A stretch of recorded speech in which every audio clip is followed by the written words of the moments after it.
tonight, about 200 years ago. Oh. 'Twas the night before Christmas, when all through the house not a creature was stirring, not even a mouse. The stockings were hung by the chimney with care, in hopes that St. Nicholas soon would be there. The children were all nestled, all snug in their beds, while visions of sugar plums danced in their heads. And Mama in her kerchief and I in my cap had just settled down for a long winter's nap. When out on the lawn there arose such a clatter, I sprang from my bed to see what was the matter. Away to the window I flew like a flash, tore open the shutters and flew up the sash. The moon on the breast of the new fallen snow gave the luster of midday to the objects below. When what to my wondering eyes should appear but a miniature sleigh and 8 tiny reindeer.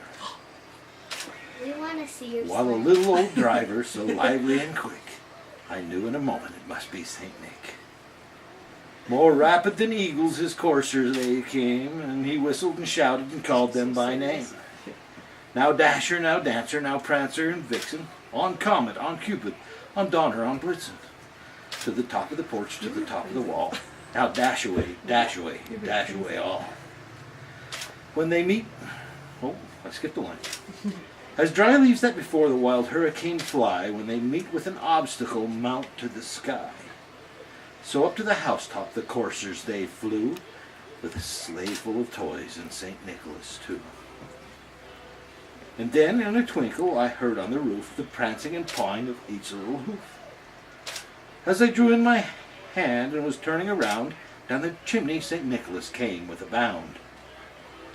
He was dressed all in fur from his head to his foot, and his clothes were all tarnished with ashes and soot. A bundle of toys he had flung on his back, and he looked like a peddler just opening his pack. His eyes, how they twinkled, his dimples, how merry. His cheeks were like roses, and his nose like a cherry.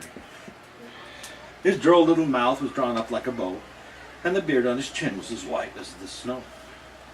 The stump of a pipe he held tight in his teeth, and the smoke it encircled his head like a wreath. He had a broad face and a little round belly that shook when he laughed like a bowl full of jelly. He was chubby and plump, a right jolly old elf, and I laughed when I saw him in spite of myself. A wink of his eye and a twist of his head soon gave me to know I had nothing to dread. He spoke not a word, but went straight to his work, and filled all the stockings, then turned with a jerk. And laying his finger aside his nose, and giving a nod, up the chimney he rose. He sprang to his sleigh, to the team gave a whistle, and away they all flew like the down of a thistle. But I heard him exclaim, ere he drove out of sight, Merry Christmas to all, and to all a good night.